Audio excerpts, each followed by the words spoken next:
Welcome to Leka Eto Speak YouTube channel. Thanks for watching. Please don't forget to subscribe. Lovers all over the world. Gẹ́gẹ́ bí ẹ ti mọ̀ wípé àwa kì í bá wọn èèrà tí ò lọ́mọ nú. So lórí ọ̀rọ̀ Muhideen òun náà ni a wà. Gẹ́gẹ́ bí ẹ ti mọ̀ wípé awuyewuye lọ ní nǹkan bí ọdún méjì sẹ́yìn nípa tó ṣẹlẹ̀, nípa chaos tó ṣẹlẹ̀ láàrin òun àti Agbala Gabriel, nípa wípé ó ní wọ́n báyàwó ń sùn, wọ́n báyàwó ń sùn, wọ́n gbalé lọ́wọ́ òun, wọ́n gbalé lọ́wọ́ òun, débi wípé àwọn fans, àwọn tí wọ́n dáwó, wọ́n bú alàgbà Muhideen wípé aláìmoore ni.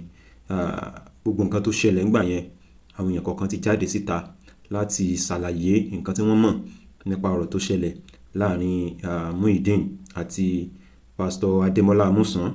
So lára àwọn èèyàn tí wọ́n mọ̀ tó ṣẹlẹ̀ ńgbà yẹn, òun ni Star Lady, òun ló wá ọ̀nà jáde síta, and then Mr. Muhideen náà, àwọn náà jáde síta, wọ́n sọ̀rọ̀ ilẹ̀kùn ẹ̀rù báyàn kí Ọlọ́run bá kó ṣàánú wa, k'Ọlọ́run gbé wa pàdé aláàánú wa tí ó ṣe àánú fún wa, tí ó ṣoore fún wa láṣepé, because Ọlọ́run bá ní máa ṣàánú fún yàn lálẹ́ àṣepé. So fẹ́ jẹ́ kẹ́ farabalẹ̀ kẹ́ gbọ́ bó ṣe lọ, bí ọ̀rọ̀ yìí ṣe ṣẹlẹ̀ àti tí wọ́n dé dúró. Ọ̀rọ̀ tá a fẹ́ sọ láàárọ̀ yìí, fi wá sí wa ẹ wá nǹkan fi mo ti gbé bọ̀dà Muhideen, like fídíò yìí, mo ti gbé dé sórí subscribe, Star Lady notification bell yín, Charity Elderly Care Foundation. ẹ lè máa rí gbogbo update tó bá wà lórí ìkànnì wa. Ẹ ṣé gan ni. Omi gbóná lẹ́jọ́ bá a bá dáadáa olóòtúndá, bá a tún dáadáa olóòtúndá. Question lèmi fẹ́ béèrè lọ́wọ́ bọ̀dà Muhideen yìí ni kó wá rojọ́ fún yín. Being question. In tó bá wá yẹ ká ṣe lọ́rọ̀ bọ̀dà Muhideen, ìwọ tó bá wù ní omi by force ẹ o. I will not by force any fucking body. Ìwọ tó bá wù, tó bá mọ̀ pé ó wí láti fún lówó. Bọ̀dà Muhideen, èló lẹ rí lórí àkáǹtì yín? Ẹ kàn sọ̀rọ̀, èló lẹ rí, ẹ má ti sọ̀rọ̀, èló lẹ rí? Mo kàn fẹ́ jẹ́ gbóhùn yín. Bẹ́ẹ̀ lábí ni ìyá wa. Èló lẹ rí?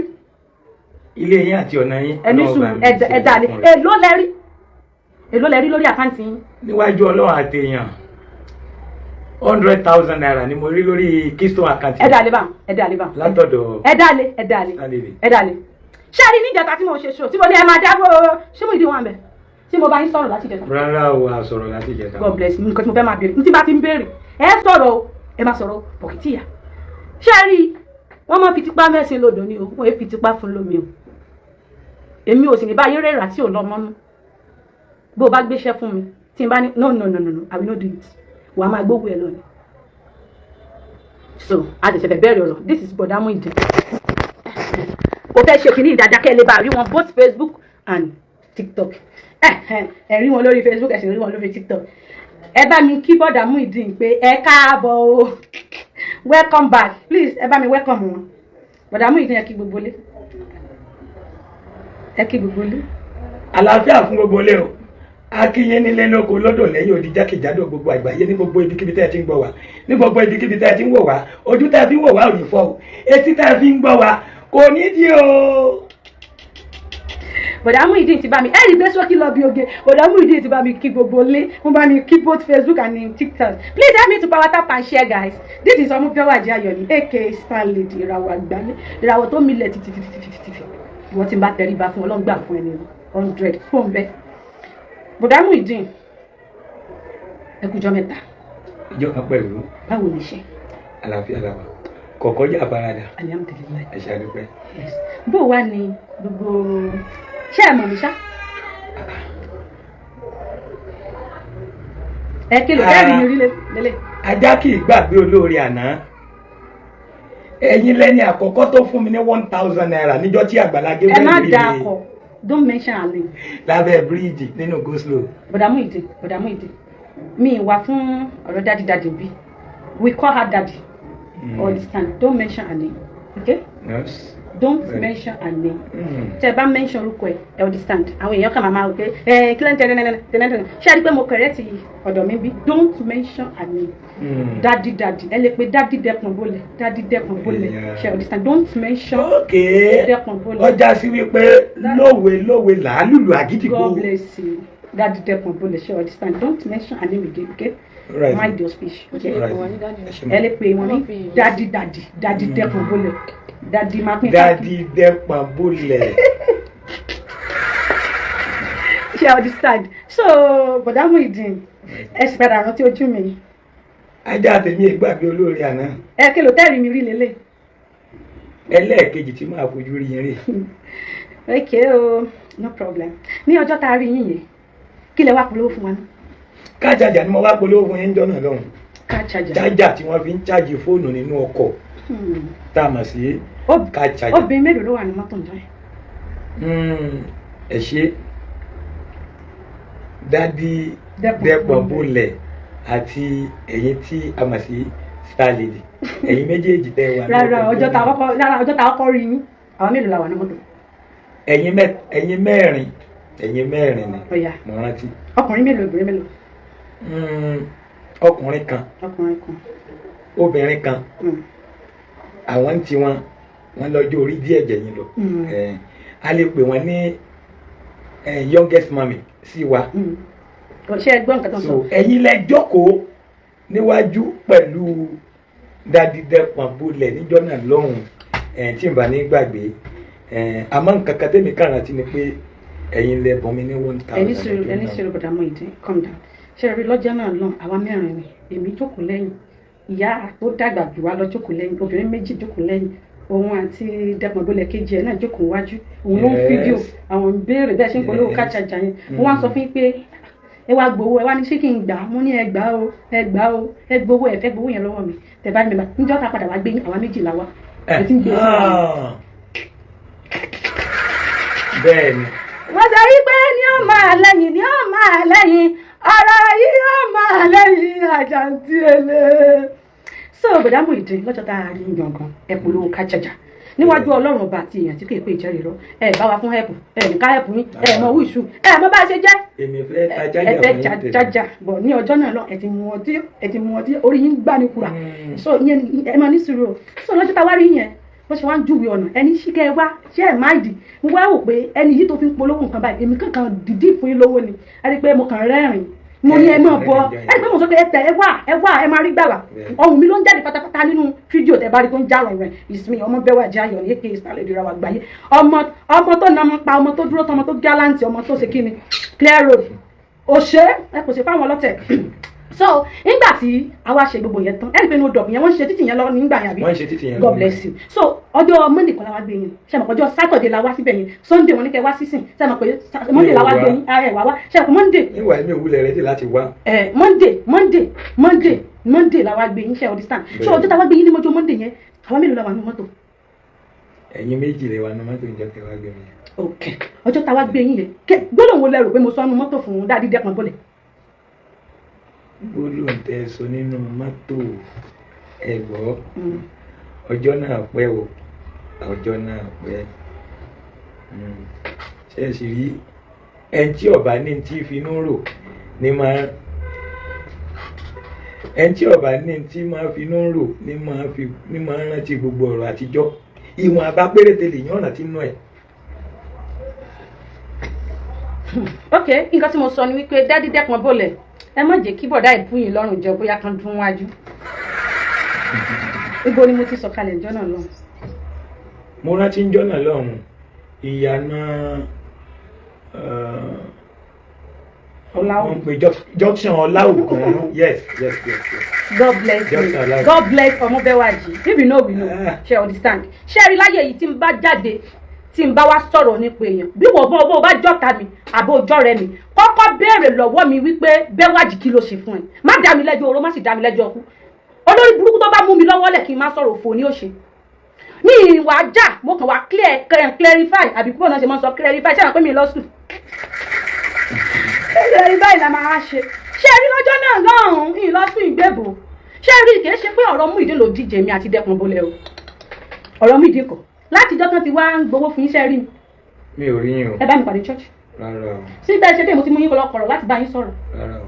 God bless you. ṣé rí live yìí bó o ṣe eré àbọ̀ wá bá bí pé Alhaji Saheed Òṣùpá ló kọ bó o ṣe eré wà ń bá ń bẹ̀ àtòrí àti kálẹ̀ sàn ẹni dájọ́ ló ń kájọ bó o ṣe eré àbọ̀ wá bá bó o ṣe eré wà bá àti ká ọ ń chọ́kì. ṣé rí lọ́jọ́ yẹn lẹ́nì kan ó wà tó jẹ́ wípé àwọn èèyàn náà ṣé rí bẹ́ẹ̀ ṣe ń gbéṣẹ́ tèmi wá fún yín náà ń gbéṣẹ́ tèmi náà wá fún mi kò lọ́fà bí ó ṣe ń sọ̀rọ̀ mi láì dápẹ́ blọ́ọ̀gì ẹ̀ gbé e ṣe gbá náà wá ń gbé iṣẹ́ tẹ̀yìn náà wá bá mi ṣe understand ṣé rí ilé mi láyé mi bí mo ṣe wà tínú mi ní í ṣe kò kí ń pẹ́ ìdá lọ́rọ̀ mi o kò sì sí olórí burúkú ara yẹn ẹ̀wà gbá mi station rí o ẹ̀kọ́ ẹ̀ tó bá wá gbá mi station rí kó bọ́ ta o lórí mídíà ẹ̀ gbá mi station rí kàkà bẹ́ẹ̀ yà dákun ni ẹ wá hà láwọn mi láti sọ tẹnu mi kò sí ìgbowó mbẹ ní nǹkan tí mo fẹ́ gbà bẹ́ẹ̀ but èèyàn ò ní ayé èèyàn ò ní tọwọ́ mi bàjẹ́ bọ̀ ẹ ti kọ́kọ́ bá yé ọ̀tá mi jẹ́ jìnnà bí nǹkan tí mò ń ṣe fún yín padà kò lọ fà.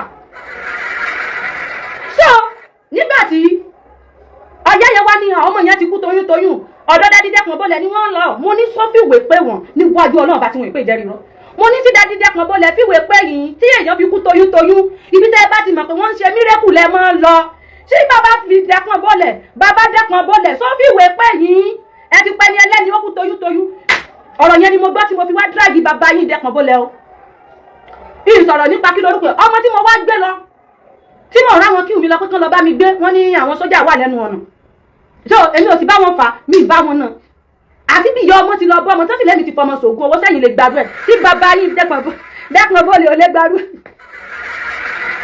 so mo sì jáde mo kọ́ lè àṣọ ọmọgbọ́n ẹ̀jẹ̀sẹ̀jẹ̀ mọ́ lọ́wọ́ agbára ó lọ́wọ́ agbára ó gbé wa lọ sí police station lọ́dún náà lọ ẹ̀yin èèyàn ẹ kàn rí pé mo kàn dálé mi sọ̀rọ̀ ẹ kàn rò pọ̀rọ̀ yẹn ti die down wàláhì bíllahi lẹ́sìn kó o tún mi gbé màá tún tó ọkọ rẹ dá ọjọ́ yẹn bí mo ṣe ń ṣe fídíò ní bàbá yìí Dẹ́kun Bọ́lẹ̀ ń pè mí ló ń pè mí pẹ̀lú nọ́mbà tẹ́ni ò mọ̀ tá a ti jọ máa ń sọ̀rọ̀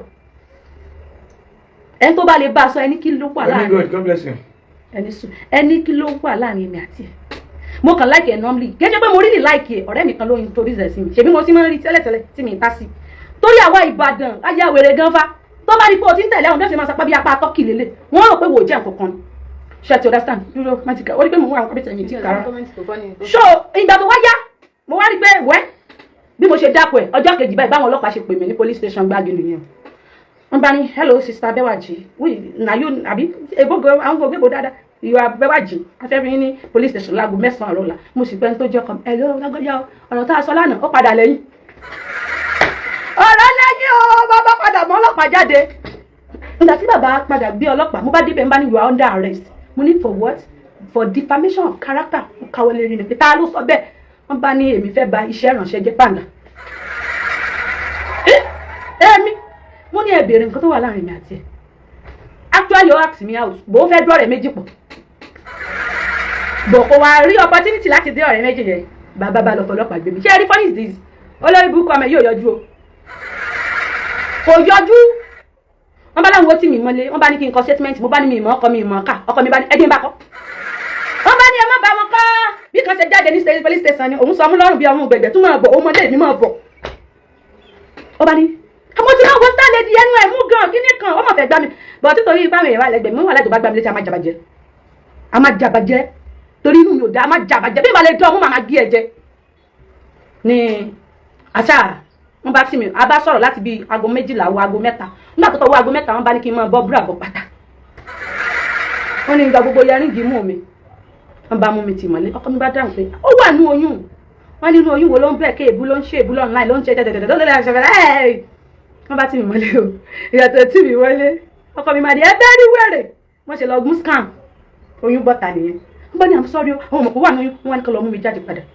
bó ti rẹ̀ mí mo ti weak ìjọ náà lọ mo sì gba kádàrà lọ́jọ́ kejì wọ́n fowó bẹ́ẹ̀lì mi àti ìyá alálùbọ́sà tí wọ́n jọ mú wọ́n sì fowó bẹ́ẹ̀lì mi ìgbà tó dijọ́ kejì wọ́n ní kí n wá sí apologize video láti pé mo ṣe fídíò mo tún mú ọ̀rọ̀ yẹn mo yàn pé torí wọ́n ní pé defamation of character like defamation of character ẹ̀wọ̀n ọdún 2 fún ìyálákú bàbá wọn ìwọ tó o bá mọ̀ pé mo ti bú ọ ṣèbó oníyàwó Dẹ́kun Bọ́lẹ̀ jẹ́ kókó náà sáré sí láìpù ṣèbó bí àtòbí ni wá kábúra wa tẹ́rùn kábúra wa ní black and blue má lọ ọlọ́pàá don't use ọlọ́pàá ebú mo bú ẹ̀mí ìpààyàn náà wọ́n ṣáà tì mí mọ́lé mo ṣáàyànjú kéèsì yẹn bàbá yìí Dẹ́kun Bọ́lẹ̀ wá orí fóònù ló ti ń kọ̀rẹ́ God bless àwọn wo lọ̀gá ọlọ́pàá àwọn GLO DPO yẹn dájọ́ bí tó ti jẹ́ pé ṣèbí wọ́n ń jà ní pé kán lọ sẹ́tù ẹ̀ láàrin ara wọn báńgà ìmọ̀ye tó gbé fáwọn ọ̀bọ̀ DPO yẹn kò gbọ́ Yorùbá ó ní kán lọ sẹ́tù ẹ̀ láàrin ara wọn ṣe understand àṣà lọ bá délé pìtìpìtì bàbá mi o mi ìbá rọ́jú mi rí mú ọ̀sẹ̀ kan tí wọ́n fi mí lẹ̀ ní bọ̀dà Muhideen jáde pé Dẹ́kun Bọ́lẹ̀ ń dọ́kọ̀ òun náà bọ̀dà Muhideen ẹ má parọ́ mi ì láìkẹ́ ẹ̀ má parọ́ náà ṣe tó mi ẹ̀mọ́ ẹni sùúrù ẹ má parọ́ ṣẹ̀ǹgbọ́n mi sí tòótọ́ ni Dẹ́kun Bọ́lẹ̀ dóyàwó ní abẹ́ parọ́ mi. ó dóyàwó mi ṣe jù mí ní orí bẹ́ẹ̀dì inú yàrá ilé ìwé rẹ̀ tó lóko ọkùnrin tó kọ́ nù orí ilẹ̀ inú ṣọ́ọ̀ṣì náà ẹja bọ́ọ̀lẹ̀ mẹ́jà rẹ̀ ó kúkú sí ìyàwó mi ó ti dóná tí wọ́n á ní tó dó bẹ́ẹ̀ kò lè dá padà àbí ikùn tó fọdà bẹ́ẹ̀ tó lè kó fóònù ẹ̀ ó ti àwọ̀ ẹja bọ́ọ̀lẹ̀ ọ̀bẹ gé ọmọ lọ ọmọ sọ̀bẹ nù ọ̀bẹ ti ṣe tí ó ṣe. ẹ̀sìn rẹ̀ o ẹ rí báyìí face to face ọjọ́ ìgbéyàwó yìí kí ló dé tẹ́ ẹ fún jújọ tẹ́ ẹ kojú. mo jẹ̀yà láàárọ̀ kùtùkùtù ọjọ́ ìgbéyàwó ni. ẹni gbádùn gbogbo ẹ̀yìn bàbá. dáàdi dẹ́pọ̀n bó lè ní wáì tá a ṣe lè kó 300,000 tó ń kó fún wa pé ká lọ fi ra aṣọ wedding wáì tá a ṣe lè fi gbogbo 300,000 ra wedding materials tán. ṣé ẹjọ́ tó wá lù yìí sí ẹ máa ń ṣe bí ìdìdìrín tẹ́ ẹ máa ṣe yín. mo máa sunkún bí ìkòkò ni tó mi ò máa dà wàrà lójú rẹ. tọrọ mi máa ń dùn ọgbà station lọ. wọ́n wá lù yìí ẹkẹlò tí wọ́n lù yìí nìyẹn. ìlú jọjúmọ́ mọ̀ ni ọmọ ti di bárakú mo gba kámú ni. eyín yín tí wọ́n rà fún yín. èmi mú mọ́lá bí gọ́ọ́lì gbogbo ìgbà yẹn ni nígbà tí kò sí bí mo fẹ́ sá lọ. eyín yín tí wọ́n rà fún iṣẹ́ ìgbàgbé ẹ̀ bẹ́ẹ̀ ni. àbá àjọ náà bẹ̀rẹ̀ irùngbọ̀n sọ̀rọ̀ eyín rè èyí dúró múlò eyín bá wọn. òfin mi lámọ. ìyàwó tó yà láyé ẹ̀ náà mi àdá bí bàbá tó yà èyí ó kó bàtà rẹ̀ méjèèjì abẹ́lé eré jápa. ẹni sùúrù so ṣé ẹ rí nínú ayé yẹn já ṣe tòótọ́ rẹ̀ ẹ má blame me don't blame me guys ṣé ẹ rí kò yẹ kí n ṣe irú soft buy but I will do it ẹ̀yin náà wo bí náà yẹn ṣe ń jó èmi náà gbà yẹn tẹ́ ẹ búlì mi ó sì yẹ tó ìyá courtroom so ó bí mi tèmi bẹ́ẹ̀ bàjẹ́ kò lè dáwé ká kò mọ̀wé wọ́n ti tì mọ́lẹ̀ dáadáa kan bọ́ọ̀lẹ̀ kò ní dáa fún yàn án já sí gbogbo yìí.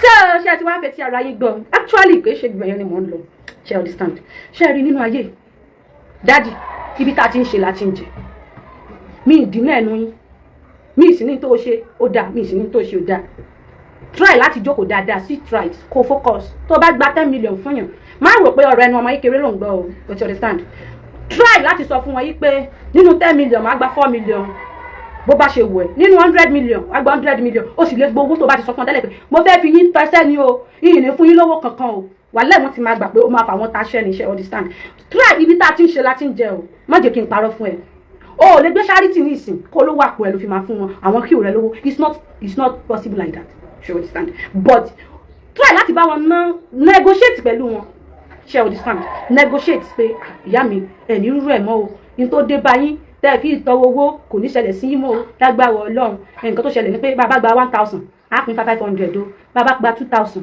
á pín 1,000 o ṣé o mọ̀ pé tí wọ́n bá ké síta á ní sẹ́ẹ̀ fẹ́ sórí burúkú ni ibo ni ẹ ti gbọ́ pé èèyàn ó ṣiṣẹ́ téèyàn ò ní jẹ́ ń bẹ̀ ajẹ́jù ni ò dáadáa jù.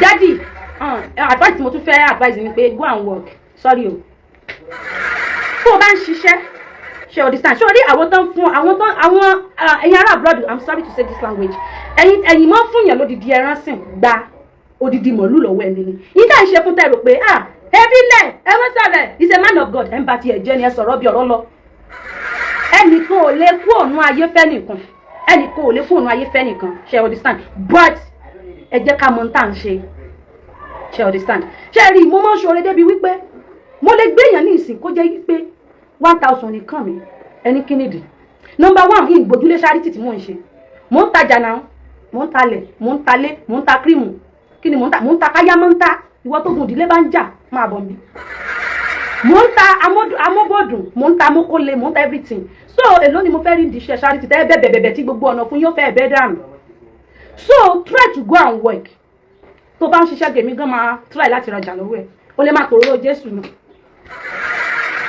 but èmi o pẹ̀lú àwọn tó pè mí mo fi ẹlẹ̀ fọlọ́run torí tí bá ní mi ìdákẹ́ mi ìkúlẹ̀ dọ́lọ́n ẹ̀ sì lè nà fún mi bó ṣe ń dùn mí ni mo ṣe ń explain ara mi ṣe understand so daddy go and work tẹ́ ẹ bá ti ṣiṣẹ́ tẹ́ ẹ bá ti mọ ní tẹ́ ṣe ọ̀tọ̀ ní charity ọ̀tọ̀ ní church but ẹ̀yin ti kọ́kọ́ kó mọ́ra wọn tẹ́lẹ̀tẹ́lẹ̀ tó bá jẹ́ ẹ ti pín ìyá ni ṣé ẹ mọ̀ pé Jésù náà lè fi wọlé with due respect Pastor Ojo Taiwo Ojo because mo mọ̀ gbọ́ prayer yín I'm a Muslim but weekend point àdúrà yín mo mọ̀ follow ẹ̀ Ọlọ́run pè yín mo confirm ẹ̀ torí ìgbà tí ìjì ayé ń fi mí lákàlàkà Pastor Ojo ni mo mọ̀ jókòó sórí post wọn àti Ọlọ́run òjijì màá máa gba prayer point kò dìgbà tí n bá tó lọ ṣọ́ọ̀ṣì wọn kú mọ̀ ìjọ tí gift bá ká mọ́ mi lọ màá dúró òsì sí wọn torí pé ọlọ́run ló mẹni tí ń ṣe tòun èèyàn rí òwò pọ̀ with due respect my dad we don't know me I don't know you but ẹ bá ọmọ yín sọ̀rọ̀ ṣe understand ẹ má jẹ́ kó kó ẹ̀gbin bá yín torí tí wọ́n bá ń perí ajá wọ́n máa perí kòkò tí wọ́n fi ṣe é torí wọ́n ń súnmọ́ yín látijọ́ tí mo ti mọ̀ yín mo mọ orí platform láti lọ gbàdúrà tán ni pé ó yẹ lọ sowó sínú àpò ọrẹ mo mọ bẹ̀ bọ̀dọ̀ yìí bá fẹ́ gbàdúrà olúwapá ẹni tó bá forí sọ pásítọ̀ òjò ó ti ṣe tán tí ò kú ni torí bàbá yẹn èsùn kéèwo pẹ̀lú àwẹ̀ mo ti jẹ́ ìwọ̀n lóru rí tí ìrorun sùn tàjọ́ gbàdúrà lábẹ́ àpáta tí bàbá yẹn dúró sórí àpáta bẹ́ẹ̀ but ìyẹn kọ́ ni mo fẹ́ mú kà ju wípé ọlọ́run ò ní ba iṣẹ́ ìránṣẹ́ ẹ̀yin jẹ́ lọ tẹ́ ẹ bá rí i pé wọ́n bá jiná tú ọmọ kan ẹ pè sákìyèsí pé ibi tó o bá ti dá lọ tún bẹ̀ ṣe dádì ọ̀vẹ́ǹdì mi gan but mo forgive ẹ̀ ó ku òun ó ku ọlọ́run ó kù ṣẹ̀dá mi àti ẹ̀ ó máa jà fúnra wọn that's the fact tí mo fẹ́ sọ fún anybody nínú yín mi ní mẹ́nu lé ẹ bá tún gbé tó tún dọ́dún méjì nísìn ẹ bá tún gbé bọ́ta pé ó ti pa bàbá yín ó ti dóyà yín ká kò káyé tèmi mo ti mú fáàtì tí ẹ̀yin èèyàn ò mọ̀ mo ti mú fáàtì yẹn jáde fún yín dádì ẹ jọ ẹ bá wa pè kẹ́ ẹ bá wa sit ẹ̀ down maybe ọpọlọ mẹ́kẹrẹ́ sì ń dà láàmú pé gbogbo ọ̀rọ̀ ló lé sí gbogbo èsì kan la ṣe ń fọ̀ èèyàn mélòó ló fẹ́ bá jà èmi àtàkẹ́ gbẹ́gbẹ́ àtàkẹ́ tẹ̀mọ́ ó yẹ kó máa wò ní àbí kó máa jó gbàkádà rẹ̀ àkànkádìrì ó dé bólúgbó omúgbó mú mọ́ra ó dé bá rẹ̀sà mú mọ́ra ó dé bá ọ̀rọ̀ ogun ọwọ́ àga náà mú tiẹ̀ mọ́ra wọ́n náà mú tiẹ̀ mọ́ra bí golú. But don't trust nobody don't trust me too don't trust nobody. ẹ̀yin alárùdálẹ̀ bí ọkọ̀ tí pàtẹ wà ní Amẹ́ríkà tó jẹ́ pé ọwọ́ yín máa jọ fún àìsí ẹ̀mí lọ́bẹ̀rí o which Sagala me to Sagala Saudi tẹ̀mí lọ tí mo lọ sọ̀ mọ́ mo mọ tójú mi rí tẹ́lẹ̀ mi bá fún mi 1000 ẹni pé màá pariwo orúkọ wọn torí pé mo mọ bẹ́ẹ̀ ṣe ṣiṣẹ́ ń bẹ̀ ẹ mo wá ṣiṣẹ́ tán mi ní kẹ́ má ṣoore o but mẹni tó ṣoore fún ẹ jẹ́ pé gbogbo charity ní o lè ní gbogbo charity with me àtẹ̀mí náà ẹ jẹ́ pé gbogbo wa ló lè ọlọ́run ló máa judge nínú gbogbo iṣẹ́ tí mo ṣe ń ṣe láti charity mo ní record mo ní kíní tí mò ń kó sí mo ní record torí nínú ayé yìí bí mo ṣe ń ṣe charity tó have a plot yìí lé ní torí pé mo lójú àánú gan mo ti fowó ọjà mi mo ti fi ṣe charity rí mo ti gbowó lápò mo ti fi ṣe charity wì tí ẹran mi ń ṣẹ́ ni mo lẹ́mìí láti máa give èèyàn gbọ̀ kò ságbára bí n bá pariwo nígbà míì máa wọnú ilé godmother mi mo rí nǹkan o àwọn èèyàn sì dáwó ẹ wá bá ń fún un lówó godmother mi á sọ wípé òfin tiẹ̀ lẹ́gbọ́ tẹni ẹlẹ́ni ọlọ́run ní bá gbọ́ tiẹ̀ ibi tó bá fẹ́ ṣe charity yálà ò ń bọ̀ lẹ́yìn yálà ò ti ń ṣe tí ọlọ́run bá ń rí ọ jẹ́ kéèyàn náà rí ọ jẹ́ kéèyàn rí ọ àríṣe àríkà bàbá àtàn ni orí mọ́ dìbí o several times ìwọ ni kò wives orí mọ́ dìbí orí sì mọ́ ibi sì mọ́ dòrè ń gbà mí kọ́lọ̀ kó mọ́ jà wò ṣòro ṣe daddy you offend me so much you pain me you hurt me tó bá jẹ́ òbí tọlọ́pàá sí mi I will forgive you but you arrest me ó ní mi jẹ́ nǹkankan ó ní wà mí with me mi ò lówó tó ẹ mo rí iṣẹ́ gbà yẹn ni alihamdulilayi sábà tọrọ jẹ lọ́wọ́ ẹ ṣé orí bí tó ti karọ́ ni pé ó ní pé mo wá gbé ìyá mi tọrọ owó which is not that kò sì yẹ kó rí bẹ́ẹ̀ má pa irọ́ ìránṣẹ́ ọlọ́run la pè ẹ́ má parọ́ bọ́ọ̀bà sọ̀pọ̀tì ẹ̀ wọ́n sọ̀pọ̀tì ẹ̀ bí wọ́n bá bú ọ wọ́n bú ọ má pa irọ́ yìí tí mo ṣe yìí mo mọ̀ intentionally ṣe ni ṣèbí ìlú Ìbàdàn lèmi àti ẹjẹ wa tí n bá fi picture ilé yẹn hàn pé ó yẹ bá mi gbé wá wọn máa gbé wá fún mi because mi ní ìdí ẹ̀ mi ìfẹ́ wá clean bọ́lọ̀ bá ṣoore fún Muhideen láti ọwọ́ mi láàárọ̀ yìí ó mọ̀ wá ní Muhideen don't find me ní kí mo fẹ́ ṣe mo ti ṣe we don't family ọjọ́ kan tí máa rí ọ ẹ̀kejì tí máa rí ẹ lélẹ̀ but correction ni pé don't mention her name again his name again ṣe understand but Muhideen ẹ má mention orúkọ ẹ mọ́ ṣe understand ẹ ti move on ẹ tún máa move on lọ ìjọ tí wọ́n gbé wá sí orí platform Lady B lórí TikTok ṣé mi wà ń bẹ̀ ṣé rí mi rí ni mi kò sí kámẹ́rà ṣé mi kọ́ ni mo ní mo support Muhideen ọkọ mi we support it together kí n ṣọlẹ̀ she hard working ọjọ́ tí wọ́n já ṣọ́ọ̀bù ẹ̀ mo wà pain mo wà frustrated pé kí ló ń ṣẹlẹ̀ wèrè wọ́n ló dẹ́rù eléyìí but mo tún move back ọ̀rọ̀ la máa ń kọ́ ká tó jà o àìmọye orúkọ rẹ̀ tí wọ́n ti fi na àwọn èèyàn àìmọye orúkọ rẹ̀ tí wọ́n sì ní rán wọn ṣẹ́ ṣé rẹ̀ mi lẹ́yìn tó wà ní kíní kan àbó fẹ́ sánkú reason why ni mo fi sọ pé mo dúró lórí ilé mi ẹlòmíì kan máa jà online kò sì mọ̀ bí dáa kó bọ́ta sínú ìgboro ó mọ̀ pàyé òun ti fẹ́ bàjẹ́ but nínú ayé yìí ẹ má mọ ẹ̀ṣọ́ orúkọ ẹ mọ̀ ẹ gbàgbé ẹ tó ń jẹ́ bẹ́ẹ̀ ṣé ẹgbọ́n tọ́lọ́run ti ń gbìjà yín ẹ̀gbọ́n tó but mo fọlọ́run bẹ̀ yín mo forí ya yín bẹ́ẹ̀ yín ògo tẹ́ fẹ́ lò yẹn ẹ máa rí lò torí tọ́mọ ológo ò bá lógo lò ojú ẹ máa rí nígbà tẹ́ sọ fún mi láàárọ̀. ẹni tí ọ̀gá ẹsẹ̀ rẹ̀ ó tẹ̀ ẹ́. ẹsẹ̀ pos ní géètì abẹ́ẹ̀ṣe níbi ìsọ àwọn ní. ó wà lẹ́nu pos mi lọ́wọ́ owó tí mo fi ṣe tó ti jánu ni. ẹ tún ní ìsìn ẹ tún ti ń ṣe kí lẹ tún ṣe ní ìsìn báyìí. bí mo ṣe wà yìí olè lọ́kọ́ ọmọ jẹ́ àbẹ́ẹ̀gbọ́ gbogbo iṣẹ́ níṣẹ́ tá a bá ti mólè mọ́lẹ̀ security níṣẹ́ tí mo ṣe báyìí. èlò wọn fún yín sálárì. VGN àdé ló wọn fún yín sálárì. VGN ni mo ń bá ṣiṣẹ́ báyìí. èlò wọn fún yín sálárì. alhamdulilayi mo ń gba 40,000 ní sálárì. ṣé wọ́n fún yín lóúnjẹ ọ̀rá wọn fún yín lóúnjẹ tó sọ. àbí ní owó yẹn. àárín sọwọ́ kúdúrú. So guys àmọ̀ràn mi lélẹ́yìí ipe anybody bọ̀dà mú ìdí fóònù tẹ́ ní kò dá yẹn ń dájú kí n wà bí òkú ajá jẹ̀kọjà ayé rẹ̀ lọ. ṣe rí fóònù yìí tí wọ́n bá lo bluetooth earpiece wọn lè gbọ́ nǹkan téèyàn ń bá lo airpod. ṣe understand ẹ jọ̀ọ́ nítorí Ọlọ́run mọ́mì kan ti láwọn bá wọn ra fóònù bọ̀ wọ́n ti send ẹ̀ sí mi ẹ̀yin tẹ́ bá tún lágbára airpod azin tẹ́ bá lágbára fóònù jẹ́ tó bá ti ní fóònù wọn nílò airpod mọ́ ẹ jọ̀ọ́ nítorí Ọlọ́run bọ̀dà mú ìdí tẹ́ bá rówó nísìnyí bá ẹ má bínú torí bá a ta a ó tọ̀ ni tá a bá tọ̀ ni yóò jẹun ní tẹ́ bá rówó bá kí lẹ fẹ́ bẹ̀rẹ̀. ẹ ṣe tí mo bá rí owó báyìí for now ẹ jẹ́ kí n sì kọ́kọ́ fèsì POS business mi yẹn náà. Okay. Because téèyàn bá rí up to 1 million. Okay. Daily profit téèyàn máa rí lórí 1 million lórí iṣẹ́ POS abẹ́gbọ̀ ó ti tó jẹ́ èèyàn nínú ayé téèyàn bá ṣe kọjá yìí orí èkúté ọ̀pọ̀lọpọ̀ ọmọ tá à ń pè lékúté eku ńlá là ń pè ní èkúté orí èkúté ó tó ọmọ ọdún 5 jẹ abẹ́gbọ̀ láì bá sojú kòkòrò bọ́mọ ọdún 5 bá sojú kòkòrò ni ó pè é orí òkè tí ò tó òun mu gààrí. Okay, God bless you. So we need phone. Bọ̀dá Muhideen ṣe bẹ́ẹ̀ máa rà láti bí.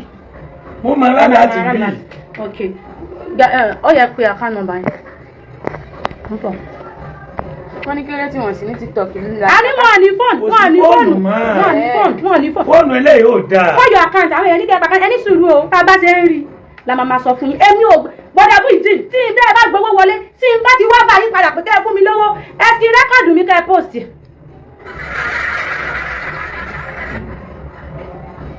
Mi ní sọ jù bá ń lọ ẹ má bò mí ó yẹ pàkà nọ́mbà yín. 60 45 45 55 55 55 I mean 70 95 95 Keystone Bank. Keystone Bank. Muhideen Adégòkè Emmanuel ló máa gbé wá. Bá mi type ẹ̀ síbẹ̀ yẹn mú bọ̀.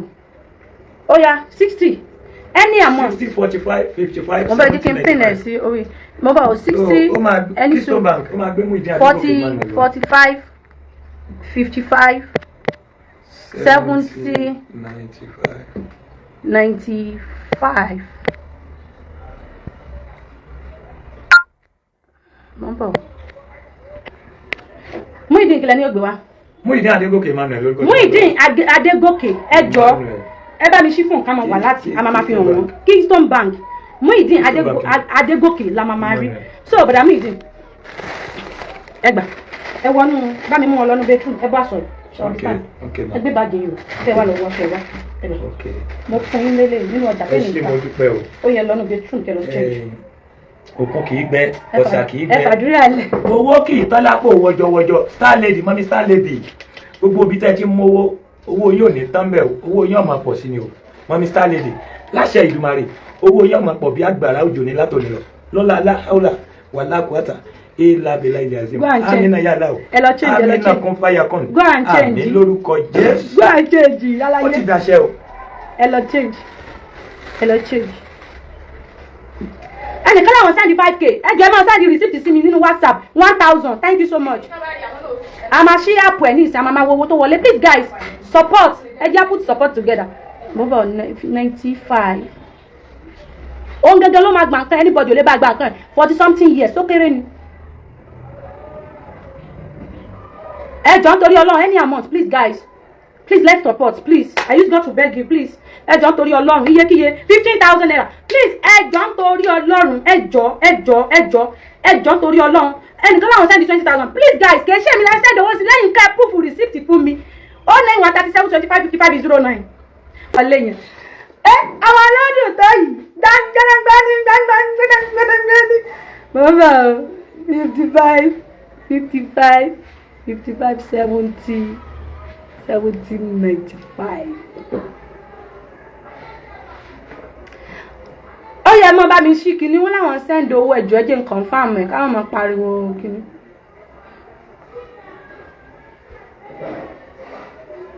Ẹ bá mi ṣí àkáǹtì. Ẹ jọ̀ọ́ Keystone Bank ẹ jọ̀ọ́ nítorí Ọlọ́run ẹ jọ̀ọ́ gbowó rẹ̀ sápò gbowó rẹ̀ sápò èmi ò gbowó lọ́wọ́ Muhideen o we want support ní o ẹ jọ̀ọ́ gbowó rẹ̀ sápò ẹ lọ nú báǹkì gangan ẹ lọ nú àkáǹtì yín gangan ẹ lọ nú àkáǹtì yẹn gangan kò wọlé nú mẹ́sẹ̀gì ẹ lọ wọnú àkáǹtì yín gangan kò wọlé bí mẹ́sẹ̀gì ẹ wá ìdójú fóònù yín ẹ ní sùúrù. Ó yẹ ṣí. ẹnìkan lòun sẹ́ndì 7k. Òun náà ni mo fẹ́ confirm ẹ wọ bẹ̀ mẹ́sẹ̀gì máa wọlé sídìí nídìí ká kò ní dún bá tàbí àbẹ̀fẹ́ wò ní gánlẹ́ tí máa wò. ó lè wọlé sórí támínà bẹ́ẹ̀ yẹn. ó lè wọ ó ti máa wà nù ká ẹ máa wá fi káàdì confirm. ok Keystone Bank ẹ jọ̀ọ́ Keystone Bank ẹ jọ̀ọ́ nítorí Ọlọ́run Muhideen Adégòkè àbíkílẹ̀bù wa Adégòkè Emmanuel. Muhideen Adégòkè Emmanuel Muhideen Adégòkè ẹnìkan lòun Emmanuel. sẹ́ndì 7,000. a ní mo ti sọ fún wọn ẹ jẹ́ ká confirm ẹ̀ kò wá sẹ́ni tí ó fún mi ní kò sẹ́ni tí ó fún mi ní láyọ̀nù wá ké lórí mi ó mọ̀ lágbára o ṣé bójú yín ṣe rí lélẹ̀ you no give me gift ó lọ fà o ẹ tan POS yín ká fi confirm ẹ jẹ́ kí n tún pin account number ayé mọ̀ nìka o you no give me anything you don't.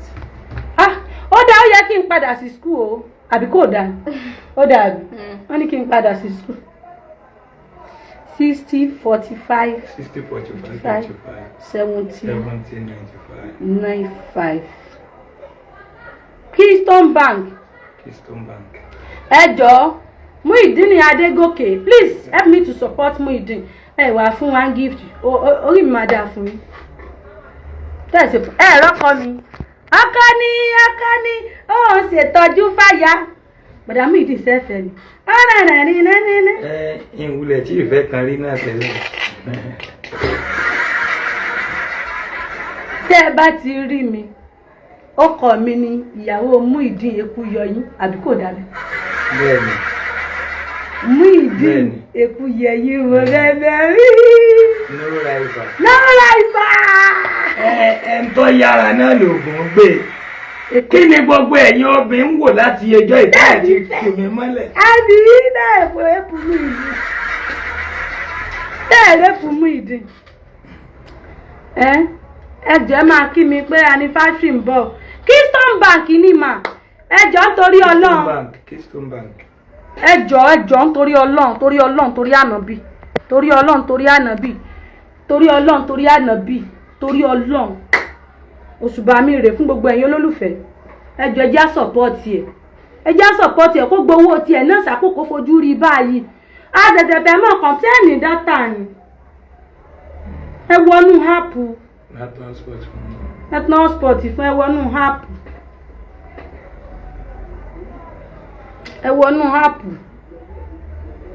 Ẹ wọnú háàpù. 60 45 60 45 55 70 95. Ẹ jọ̀ọ́ Keystone Bank ẹnìkan lòun sẹ́ndì 50k ẹ jọ̀ọ́ jẹ́ n confirm owó yìí o ẹ jọ̀ọ́ mi gbọ́ sàkáǹtì mi o Muhideen tí n bá ti wá bọ̀ lẹ́yìn kó o fún mi lówó jọ ń torí Ọlọ́run sọ síta o ò ní ṣòfò ìlídìí owó Muhideen ẹ wá kan wà bẹ́ mi rajà ni we no need money ẹ wá kàn bẹ́ mi rajà ẹ bá mi rajà ẹ wá bá mi rajà torí Ọlọ́run ó bẹ̀ yín ni àdàgbé àdàsọ it's not easy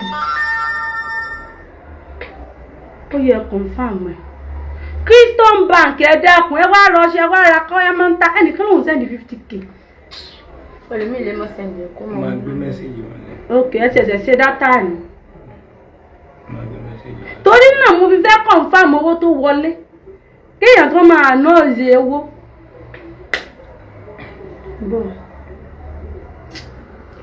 bọ̀dà Muhideen nídìí fóònù ẹ dákun tó bá lo fóònù méjì kò léwu ẹ dákun ẹ jọ nítorí Ọlọ́run. fóònù ilé yóò jẹ. ẹ jọ wọ́n tó bá fẹ́ ra fóònù kan DM mi pé bá mi ra fóònù fún ọkọ rẹ máa hàn bó wá sì ní kókọ rẹ máa hàn ìyá tọ́lọ́ mọ́ bàbá tọ́lọ́ mọ́ ní ká ra fóònù ó ní ká ra fóònù fún ẹ dákun torí Ọlọ́run.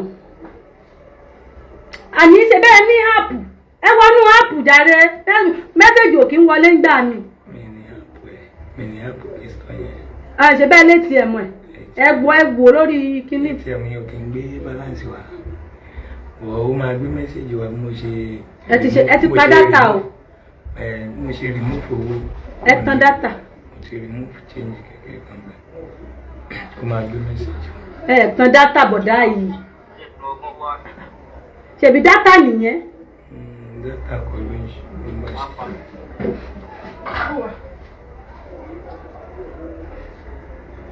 ẹ tan dátà náà. mẹ́sẹ̀gì láti máa rí ẹ ṣe dátà.